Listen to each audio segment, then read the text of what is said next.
अस्सलाम वालेकुम स्टूडेंट्स। आज की क्लास में जो हम टॉपिक डिस्कस करने जा रहे हैं वो है एक्सरसाइज 3.1 का क्वेश्चन नंबर 1। इस क्वेश्चन में हमें आइडेंटिफाई करना है कि क्या ये जो मौजूद हमें एक्सप्रेशंस हैं वो पॉलिनोमियल हैं कि नहीं। तो क्वेश्चन नंबर 1 में हमसे क्या पूछता है, examine whether the following algebraic expressions are polynomials or not.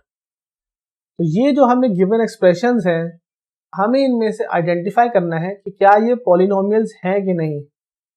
तो आज के लेक्चर में हम ये समझेंगे कि हम किस तरह अपने गिवन एक्सप्रेशन को आइडेंटिफाई कर सकते हैं कि क्या वो पॉलिनोमियल है कि नहीं।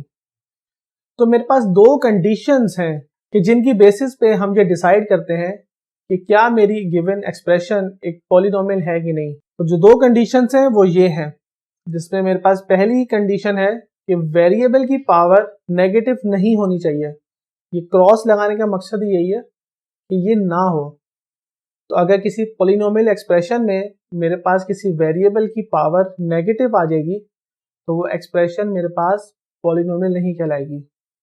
सेकंड कंडीशन ये कहती है अगर किसी एक्सप्रेशन में वेरिएबल की पावर फ्रैक्शन में मौजूद हो तो अगेन वो एक्सप्रेशन मेरे पास पॉलिनोमियल एक्सप्रेशन नहीं होगी। इसके अलावा बाकी तमाम की तमाम एक्सप्रेशन मेरे पास पॉलिनोमियल एक्सप्रेशन कहलाएंगे। आइए इन दो कंडीशंस की बेसिस पे हम ये एग्जामिन करते हैं कि जो सवाल में मौजूद गिवन एक्सप्रेशंस है क्या वो पॉलिनोमियल है या नहीं। तो आइए क्वेश्चंस को सॉल्व करते हैं।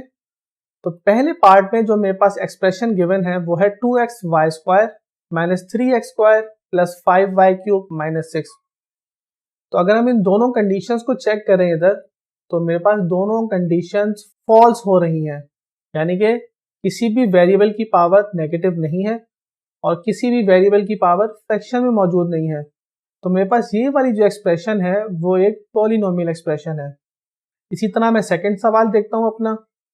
तो सेकंड सवाल में जब मैं कंडीशंस को चेक करूंगा जिसमें मेरे पास कंडीशन जो है वो फुलफिल हो रही है इधर, यानी कि वेरिएबल की पावर नेगेटिव में मौजूद है, तो ये एक्सप्रेशन मेरे पास नॉन पॉलिनोमियल है। इसके आगे मैं लिख भी सकता हूँ कि ये एक्सप्रेशन मेरे पास नॉन पॉलिनोमियल है। ठीक है, तीसरे सवाल को देखते हैं। तीसरे सवाल में जो एक्सप्रेशन गिवन है उसमें मैं दोनों कंडीशंस को चेक करता हूँ कि क्या मेरे पास किसी वेरिएबल की पावर नेगेटिव में है। तो बिल्कुल नहीं, किसी भी वेरिएबल की पावर नेगेटिव में नहीं है।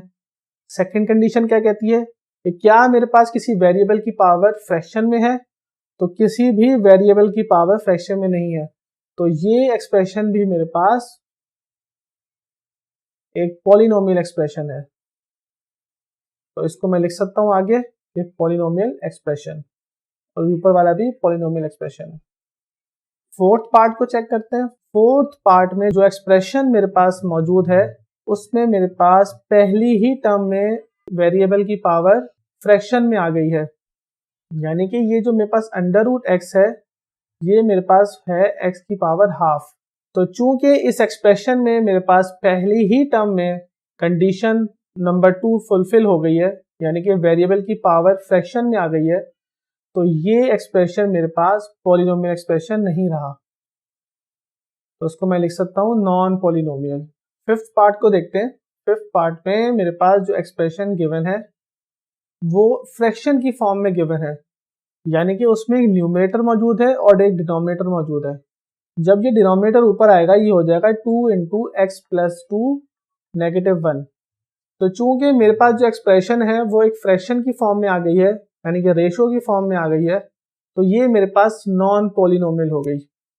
इसको मैं लिख सकता हूँ नॉन पॉलिनोमियल एक्सप्रेशन। अब जो मेरे पास सिक्स्थ पार्ट है इस सवाल का, उस सवाल में जो मेरे पास पहली टर्म मौजूद है उस पहली टर्म में ही मेरे पास x जो है वो डिनोमिनेटर में है। तो ये x जब डिनोमिनेटर से न्यूमरेटर में जाएगा तो उसकी पावर चेंज हो जाएगी, यानी कि पावर स्विच हो जाएगी इसकी पॉजिटिव से नेगेटिव में। ठीक है, तो मेरे पास इस केस में कंडीशन जो है वो फुलफिल हो जाएगी, जो कंडीशन ऊपर है कि पावर नेगेटिव नहीं होनी चाहिए, जो कि इस केस में नेगेटिव हो रही है। तो ये भी एक मेरे पास नॉन पॉलिनोमियल एक्सप्रेशन है। तो एक्सरसाइज 3.1 का जो क्वेश्चन नंबर 1 है उसमें हमने ये आइडेंटिफाई किया कि क्या मेरे पास गिवन एक्सप्रेशन एक पॉलिनोमियल एक्सप्रेशन है या नॉन पॉलिनोमियल है। और वो हमने किस तरह डिटरमाइन किया, वो दो कंडीशंस की बेसिस पे हमने डिटरमाइन किया, जिसमें पहली कंडीशन कहती है कि वेरिएबल की पावर नेगेटिव नहीं होनी चाहिए और दूसरी कंडीशन क्या कहती है कि वेरिएबल की पावर फ्रैक्शन में मौजूद नहीं होनी चाहिए। तो अगर मेरे पास किसी जगह पर ये दोनों कंडीशंस फुलफिल हो जाती हैं या दोनों में से एक भी कंडीशन फुलफिल हो जाती है तो वो एक्सप्रेशन मेरे पास नॉन पॉलिनोमियल बन जाती है। और अगर ये दोनों कंडीशन मेरे पास फेल हो जाती हैं तो उस केस में जो गिवन एक्सप्रेशन है वो एक पॉलिनोमियल एक्सप्रेशन बन जाता है। अब हम चलते हैं इस एक्सरसाइज के क्वेश्चन नंबर 2 पे, जिसमें हमें ये डिटरमाइन करना है कि क्या मेरी एक्सप्रेशन रैशनल है या नॉन रैशनल है। तो एक्सरसाइज 3.1 का क्वेश्चन नंबर 2 क्या कहता है, वो कहता है examine whether the following expressions are rational or not. तो इस सवाल में हमें ये आइडेंटिफाई करना है कि क्या मेरे पास जो गिवन एक्सप्रेशन है वो रैशनल है या नॉन रैशनल है।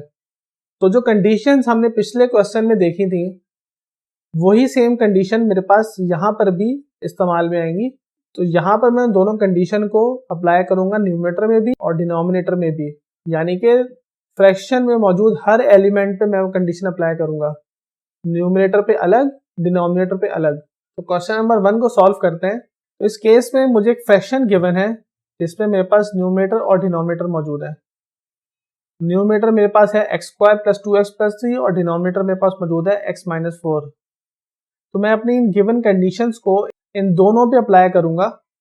तो न्यूमरेटर में मेरे पास किसी भी वेरिएबल की पावर नेगेटिव में नहीं है और इसी तरह किसी भी वेरिएबल की पावर फ्रैक्शन में नहीं है। डिनोमिनेटर में जो मेरे पास किसी भी वेरिएबल की पावर नेगेटिव नहीं है और ना ही किसी वेरिएबल की पावर फ्रैक्शन में मौजूद है। तो ये एक्सप्रेशन मेरे पास रैशनल एक्सप्रेशन है।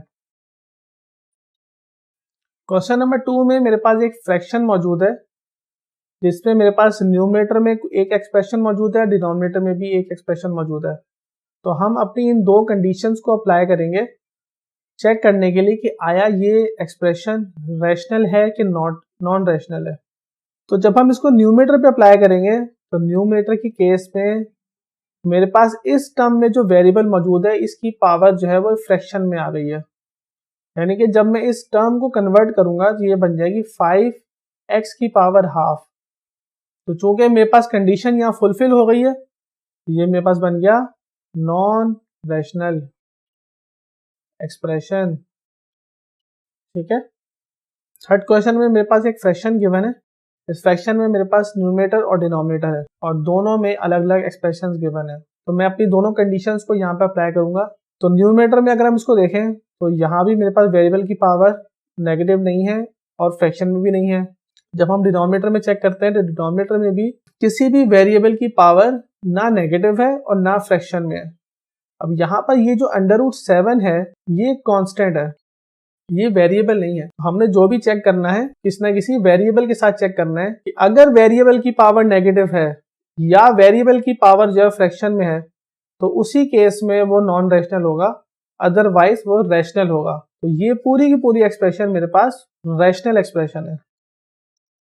फोर्थ पार्ट में जो मेरे पास फ्रैक्शन गिवन है जब उस पर मैं दोनों कंडीशन अप्लाई करूंगा तो न्यूमरेटर में ही मेरे पास जो √x है उसको जब कन्वर्ट करेंगे तो ये x की पावर हाफ हो जाएगा। तो मेरे पास दूसरी कंडीशन फुलफिल हो गई, इधर जो वेरिएबल की पावर फ्रैक्शन में आ गई। तो ये एक्सप्रेशन मेरे पास नॉन रैशनल हो गया।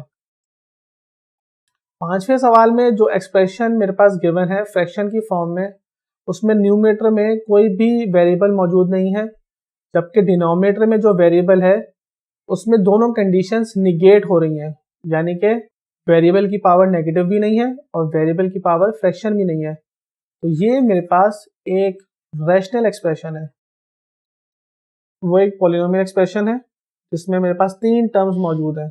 जब इस पर मैं दोनों कंडीशंस अप्लाई करूंगा तो पहली ही टर्म में मेरे पास एक कंडीशन फुलफिल हो जाएगी, यानी कि जो इसमें वेरिएबल की पावर है वो फ्रैक्शन में आ जाएगी। तो ये पूरी की पूरी एक्सप्रेशन मेरे पास नॉन रैशनल एक्सप्रेशन बन गई।